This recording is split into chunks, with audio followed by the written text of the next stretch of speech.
So you should have a notebook around with you. This little baby. Anything that makes you laugh, you write it down. That's what I do. I write it down in a notebook. Anything that makes you cry, you write it down. If you don't write it down, if you don't have a pen and a book, it's lost forever. Well, it's an old one, and it is write about what you know, I think. Write about maybe something exotic which other people won't know.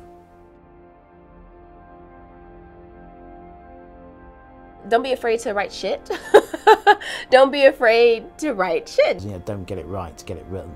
Allow yourself the right to be really, really crap for the first draft, and know that all first drafts aren't brilliant. And what you see on stage is polished and finished.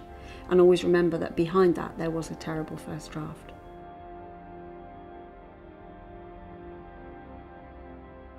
I would say write what you want to learn about. Some people say write what you know, but I really don't agree with that. I really feel as though in order for you to grow as a writer, you write about something that interests you. Learn from the world and explore, because there's just so many stories out there. Explore people. Write about a person that you've never met before. Another really good tip is to have a reading of a play. Invite a few people along and sit and listen to what they've got to say after. Try not to defend what you've done or say anything, but just listen to what they say. And if they say, oh, well, actually I got a bit bored at that point, then really take it on board and think, well, there must be a reason why they all got bored at that point.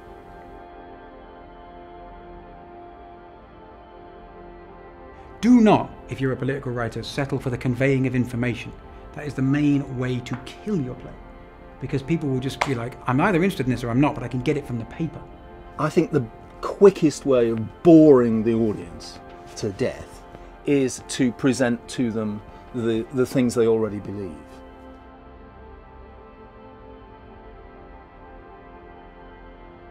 Give the devil your best lines in the play. I mean, that's what I would say. You know, no one really cares about Othello. It's Iago.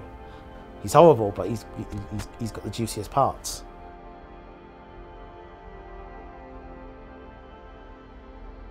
For me personally, I would not just sit down at your computer and start writing and see where it goes, because I think what you might end up with is really great zingy zappy dialogue, but no story or no development, no turning points, no changes, no intrigue, no irony. So I think at least give yourself time to work on a story in your bed, in the bath, on the tube, wherever, and just working out possibilities for stories and a rough shape for your play. The tip is, don't do it unless you have to do it. There are writers, believe me, and you may be one of these kind of writers, who simply wants to write to entertain. But having said that, for most of us, we're writers because we are desperate to achieve the impossible and write a good play about something we care very deeply about.